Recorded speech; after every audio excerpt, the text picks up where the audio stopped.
Oula, c'est vaste comme question. En fait, un jour, avec Jean Desforêts, donc, qui est mon producteur, mais qui n'était pas encore mon producteur à l'époque, mais qui est un ami, on parlait de films sur le cannibalisme, et je lui disais que c'était étonnant de remarquer que souvent les films sur le cannibalisme étaient traités à la troisième personne. Et qu'en fait les cannibales étaient souvent en fait utilisés de la même manière qu'on utiliserait des vampires ou des loups-garous ou des zombies, et que je trouvais ça étonnant puisque les cannibales sont des êtres humains, donc du coup c'est bizarre de mettre cette distance là. Je dis que moi ce qui m'intéresserait si j'avais à faire un film sur le cannibalisme, ce serait de faire un film à la première personne où on découvre comment quelqu'un devient cannibale et qu'on découvre ses pulsions en même temps qu'il ou elle se les découvre aussi, et qu'on essaye de créer une empathie pour cette personne-là. Et du coup, il m'a dit que ça l'intéressait, et j'ai commencé à jeter 2-3 mots sur la feuille, et ça a commencé à devenir un traitement. Et c'est vrai que ce qui était important pour moi dans le film, c'était de pouvoir mettre donc les spectateurs dans les pompes en fait d'une jeune fille qui devient cannibale, parce que justement je voulais poser au centre de mon film la question qu'est-ce que c'est qu'être humain, et d'essayer de voir comment est-ce que cette jeune fille à travers cette métamorphose monstrueuse en fait rentrait dans l'humanité en prenant conscience que sa liberté et donc celle de ses pulsions venait au prix de la responsabilité qu'elle avait à l'égard des autres, à savoir qu'elle pourrait tuer mais qu'elle ne tue pas. Et voilà.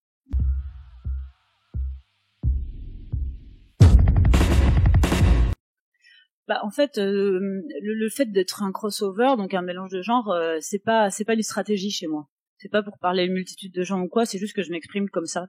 Moi quand je regarde des films, j'aime bien être finir le film sur l'impression d'avoir vécu beaucoup d'émotions différentes et de me sentir vivante et pleine. Et du coup c'est le rapport que j'ai au cinéma, c'est celui-là. Donc c'est vrai que pour moi le genre ne va pas sans le rire, hein, et le rire ne va pas sans le drame. Donc pour moi cette trinité là c'est quelque chose qui est absolument naturel chez moi et qui est absolument indissociable de mon geste, en tout cas créateur. Donc c'est pour ça en fait que je m'exprime comme ça. Et puis la deuxième chose, c'est que c'est vrai que moi j'aime bien l'idée d'un film qui est une métamorphose permanente. J'aime bien moi en tant que spectatrice regarder un film et me dire mais qu'est-ce que je suis en train de voir, et de passer mon temps à questionner l'objet filmique qu'il y a sous mes yeux, parce que ça me rend active. Le fait de se questionner rend toujours actif. Qu'est-ce que je suis en train de voir et quelles émotions ça provoque en moi. Donc c'est pour ça que j'ai fait ça.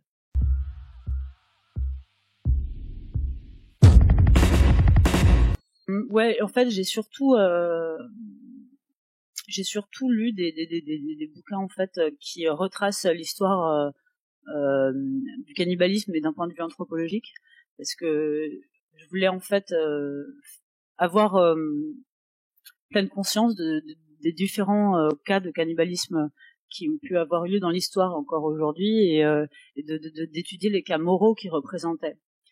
Puisque pour moi, la naissance de Justine à l'humanité, c'est la naissance de son identité morale. Et du coup, en fait, par exemple, quand on voit que certaines tribus, il y a encore 60 ans, dévoraient les corps de leurs ennemis pour pouvoir avoir leur force, prendre possession de leur force, ça ne va pas être la même chose qu'un serial killer qui tue et qui mange sa personne, et évidemment ça ne va pas être la même chose, en tout cas ça va pas poser le même cas moral que les fameux rugbyman qui se sont crachés dans les Andes et qui ont dû manger leur partenaire de jeu pour survivre. Donc en fait j'avais vraiment envie de comprendre quels étaient les cas moraux qui étaient représentés à chaque endroit, et où est-ce que était la limite entre le moment où je pouvais avoir de l'empathie, exemple le cas des Andes, et les moments où je rejetais complètement, exemple un serial killer qui va manger ses victimes. Et donc du coup j'ai fait ça tout en ayant déjà en fait moi une idée du trajet de mon personnage. Et mais je trouvais ça important d'étudier ça avant. Pour ce qui est des références cinématographiques, j'ai pas particulièrement j'avais déjà vu des films anthologiques comme Cannibal Holocaust ou Anthropophagus, des trucs comme ça, donc j'avais pas forcément envie de les revoir. Enfin ça n'a pas été, puisque moi je savais que une fois de plus mon film serait vécu à la première personne, et que du coup on n'était pas dans le regard extérieur sur ces personnes là. Et donc voilà, c'était surtout en fait des références anthropologiques. Mais après, pour ce que représente le symbole qu'est le cannibalisme, le symbole de l'entre-dévoration, c'est vrai que je me suis beaucoup inspirée de mythes fondateurs ou de la Bible ou de tragédies grecques qui proposent quand même des rapports fraternels ou sororaux qui sont dans l'entre-dévoration, qui sont en fait assez gore eux-mêmes. Et tout ça fait partie en fait de notre bagage classique, quoi. Au départ, quand tu te poses, quand t'as l'idée d'un film, quand t'as l'idée d'une trajectoire ou d'une émotion que tu veux convoquer ou voilà d'un thème, enfin moi en tout cas j'essaie toujours de voir quelles sont les différentes routes que je pourrais prendre. Et à un moment je me suis posé la question si ça pouvait être aussi l'histoire d'un jeune garçon qui découvrait sa nature cannibale et comment est-ce qu'il pourrait essayer de rester ou en tout cas de trouver l'humanité en lui malgré ça. Et puis après, vu que ça se passe à un certain âge, ça se passe chez les jeunes adultes, post-adolescents, jeunes adultes, donc on appelle ça un coming of age, et dans tout coming of age, on sait que le passage obligé, évidemment, c'est la naissance de la sexualité. Et d'ailleurs, quand on traite un sujet comme le cannibalisme, la sexualité a évidemment beaucoup d'importance. Donc du coup, je me suis dit qu'en fait, j'avais beaucoup plus à jouer en choisissant un personnage qui était une jeune fille.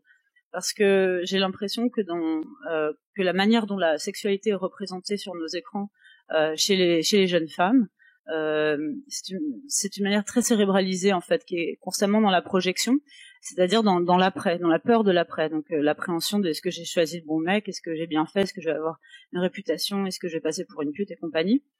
Et en fait, du coup, on parle de tout sauf de sexualité. Et du coup, j'avais un petit peu envie de retraiter, de traiter la sexualité féminine comme étant une sexualité, comme étant un geste d'un corps désirant qui est tendu vers l'orgasme, qui n'a pas de conséquences d'autre, qui est une fin en soi, en fait. Et ceci sans honte. Surtout, ça, c'était très important de délivrer un petit peu le corps féminin de sa honte.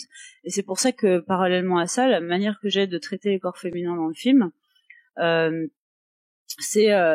est liée au fait en fait une sorte de ras-le-bol de voir un corps qui soit sexualisé pour pouvoir être un attrait pour les spectateurs masculins, soit glamourisé pour pouvoir flatter l'ego de spectatrices. Et du coup, je me suis dit que il était important pour moi de regarder ces corps dans toute leur trivialité et dans tout ce que ça peut avoir d'attendrissant, parce que moi la trivialité, je trouve ça extrêmement attendrissant. C'est quelque chose qui va me faire avoir de l'empathie pour un personnage, parce que si je vois ses cernes, si je vois ses pores, si je vois sa sueur, si je vois qu'elle rote, qu'elle vomit, qu'elle fait pipi, que tout ça, c'est un truc qui est vraiment, ça a l'air potage, c'est quelque chose qu'on regarde un petit peu comme voilà, comme quelque chose de sale ou de stupide, mais en fait ça nous parle à tous, ça nous parle à tous de notre intimité profonde, ça nous parle à tous quand on regarde la télé en pyjama un dimanche en mangeant du fromage ou des trucs comme ça. Et c'est vrai que là, pour le coup, dans cette trivialité là du corps, qui est un corps certes désirant, mais aussi un corps souffrant, un corps qui pue, un corps qui a des poils, un corps qui a de l'acné, un corps c'est un truc qui vise à l'universalité chez moi. Il n'y a pas besoin d'avoir vécu une épilation maillot dans sa vie pour savoir que des poils sur de la peau, quand ça tire, ça fait mal. Et du coup, c'était vraiment l'idée de sortir en fait le corps féminin de cette niche-là, tout en traitant, en proposant des situations qui peuvent être archétypalement féminines, telles que l'épilation, mais en faisant en sorte que tout le monde, en regardant ça, puisse ressentir ce qu'elle ressente au-delà de son genre et au-delà de nos genres à nous dans la salle.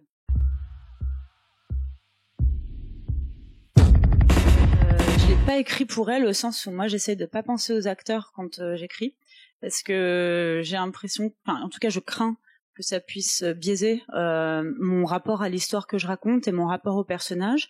J'aurais un peu peur qu'il m'emmène dans un endroit en fait qui m'amène ailleurs, qui est plus exactement ce que je voulais dire.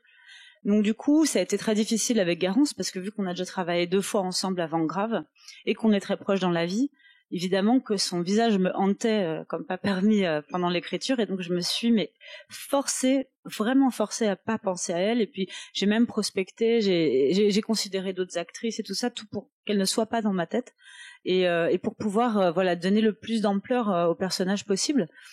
Et effectivement, le personnage lui ressemble pas du tout.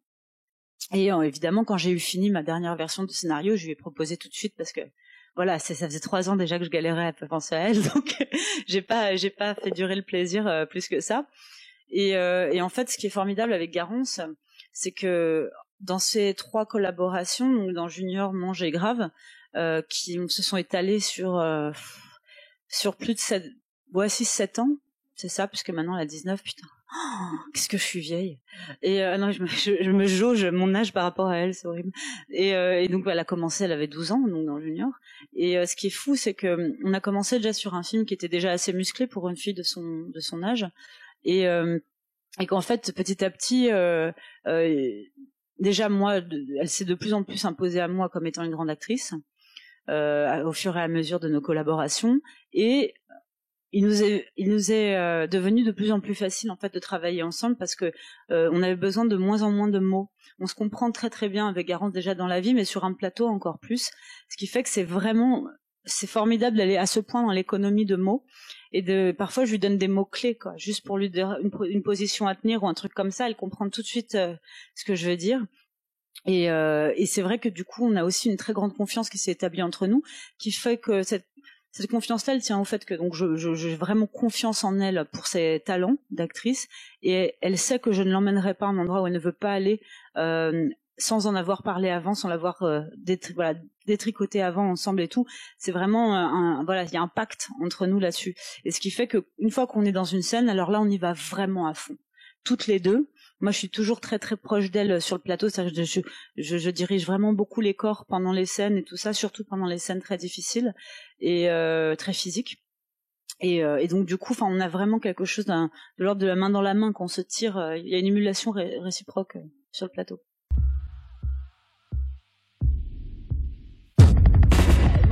Pas qu'il est très gore. Il y a 3 scènes qui sont dures à regarder. Après, c'est pas un choqueur, c'est pas un film qui a un bain de sang de A à Z. Faut pas s'attendre à des torture porn du genre Saw, des trucs comme ça n'a rien à voir du tout. Donc du coup, bon, très gore, je mettrais juste un bémol là-dessus. Il y a 3 scènes un peu compliquées pour les âmes sensibles.